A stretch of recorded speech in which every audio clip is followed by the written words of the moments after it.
kita sedang dalam kondisi sendiri, butuh teman curhat, Allah sebaik-baik tempat curhat. Butuh pertolongan, Allah sebaik-baik penolong.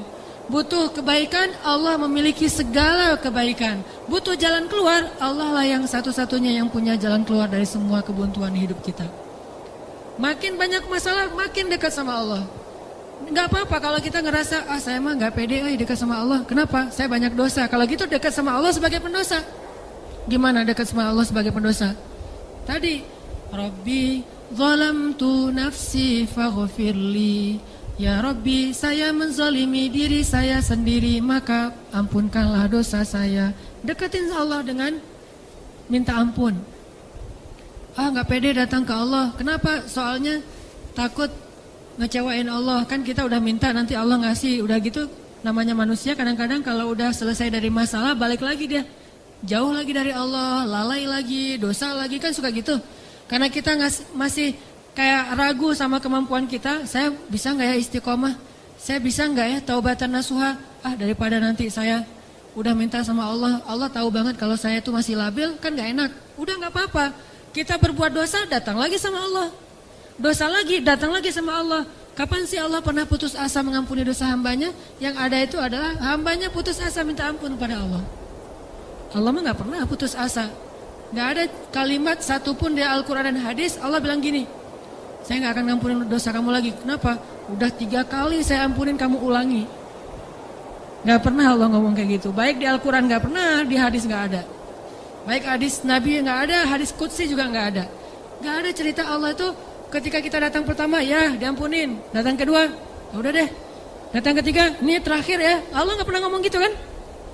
Pas yang keempat, tidak ada maaf bagimu. Gak ada Allah ngomong kayak gitu. Selalu, wahai hambaku, Qul ya ibadiyalladzina asrafu ala anfusihim. Katakan kepada hambaku yang sudah banyak dosa dan menzalimi diri sendiri. Qul ya ibadiyalladzina asrafu ala anfusihim. Allah tuh baik banget loh sama kita. Allah tahu kita banyak dosa, tapi Allah masih manggil kita tuh ibadi, hambaku gitu coba.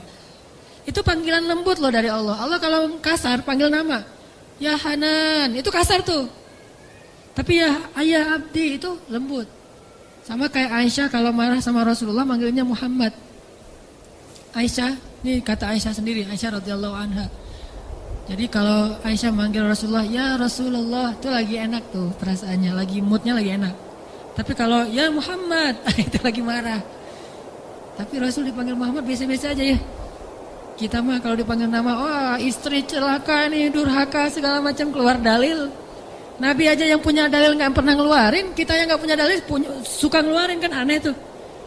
Hadis itu ucapan siapa? Ucapan Nabi kan? Ucapan saya apa ucapan Nabi? Lalu kenapa saya lebih sering mengeluarkan hadis itu daripada Nabi? Kan aneh tuh. Nabi aja yang ucapan beliau sendiri, hadis beliau sendiri, gak pernah ngeluarin hadis-hadis tentang istri harus kayak gini untuk ngedidik istrinya supaya istrinya tunduk. Enggak. Nabi mah ngeluarkan hadis itu kepada kaum muslimah dalam suasana yang nyaman. Tapi kalau lagi marah gak mau pakai hadis, gak mau pakai ayat. Kita kalau lagi marah, ayat hadis keluar semua tuh. Jadi taklim kita itu bahan untuk marah gitu. Kalau lagi marah ntar saya keluarin nih ayat-ayat yang kemarin saya dengar di taklim. Allah tuh baik banget sama kita. Udah banyak dosa masih manggil abdi, ibadi. Kalau yang banyak mah, Qul ya ibadiyalladzina asrafu ala anfusihim. Katakan kepada hamba-hambaku. Sama kayak ibu manggil ya Bunayya, wahai anakku, anakku. Udah sering ngecewain ibunya, masih dipanggil anakku, enggak dipanggil nama. Saking maha baiknya Allah kepada hamba. Katakan kepada hamba-hambaku yang melampaui batas. Arti melampaui batas berarti dosanya tuh udah enggak kehitung, udah banyak banget. Dia buat zina, dia membunuh, dia minum khamar, kalau sekarang narkoba, dia pokoknya durhaka, ninggalin sholat, semuanya dia lakukan, termasuk perdukunan, syirik. Tapi Allah masih bilang, Qul ya ibadiyalladzina asrafu ala anfusihim. Apa pesannya? La taqnatu min rahmatillah. Jangan putus asa minta ampun sama Allah. Coba, gak pernah Allah putus asa ngampunin kita. Yang ada kita putus asa minta ampun sama Allah. La taqnatu min rahmatillah. Jangan putus asa minta ampun sama Allah. Innallaha yaghfirudz dzunuba jami'a. Allah mengampuni dosa semuanya. Semua dosa diampuni. Tapi saya Allah pernah syirik. Innallaha yaghfirudz dzunuba jami'a. Saya pernah berzina, ya Allah, yaghfirudz dzunuba jami'a. Saya pernah durhaka sama orang tua, ya Allah, yaghfirudz dzunuba jami'a. Saya pernah minum khamar, saya pengedar narkoba, ya Allah, yaghfirudz dzunuba jami'a. Saya pernah mencuri hak orang lain, ya Allah, yaghfirudz dzunuba jami'a. Semuanya diampuni. Memangnya ada tempat lagi bagi kita untuk lari dan berserah diri kecuali kepada Allah? Kalau kita punya masalah, adakah tempat yang lebih baik bagi kita untuk datang curhat dan mengungkapkan semua masalah kita daripada Allah? Makanya Musa tahu hal itu. Dia labil memang, dia anak muda dan itu wajar. Tapi dia tahu dan yakin satu kebaikan. Bahwa selabil apapun, sebanyak apapun kesalahannya, dia selalu datang dan mengatakan, Rabbi. Lalu mengakui kesalahannya, zalamtu nafsi ya Rabbi. Salah lagi, bilang lagi, Rabbi zalamtu nafsi, ini gimana nih ya Allah, saya salah melulu. Salah lagi ya Allah, salah lagi deh.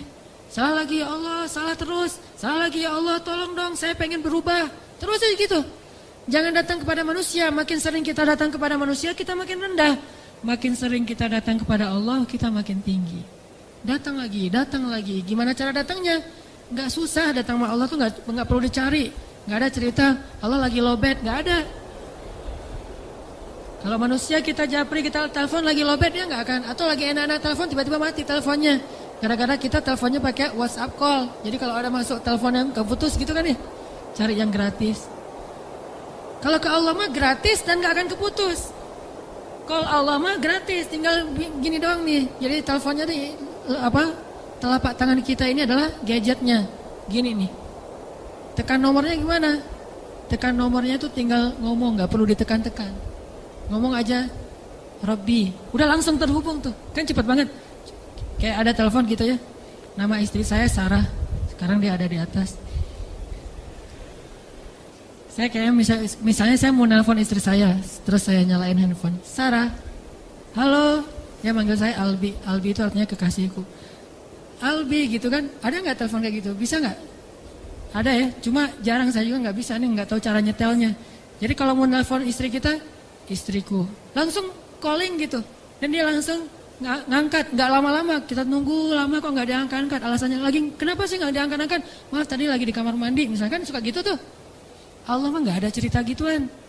Miss call 10, yang ke-11 baru diangkat, nggak ada tuh.